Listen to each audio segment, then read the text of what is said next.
Аналог номера 911 сегодня запущен по всей республике. Система 112, которая в прошлом году начала работать в Якутске, теперь доступна на территории всего региона. Это новая система вызова экстренных оперативных служб по единому номеру. Набрать 112 можно с любого телефона, мобильного или стационарного. Принимаются также и СМС-сообщения. При этом неважно, есть ли на вашем счете деньги или нет. Главное, чтобы телефон был в зоне действия любого мобильного оператора.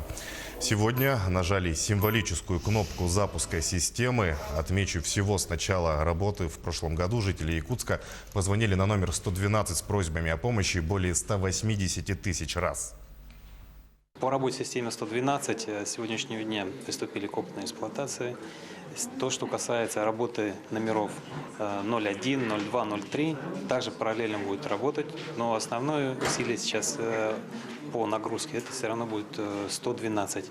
Постепенно это номера вызова экстренных служб 01, 02, 03 будут в историю. И останется единственный номер, но наравне с остальными будет также функционировать. На сегодняшний день система 112, как было сказано, будет внедряться в аппаратно-программный комплекс «Безопасный город», будет развиваться и совершенствоваться.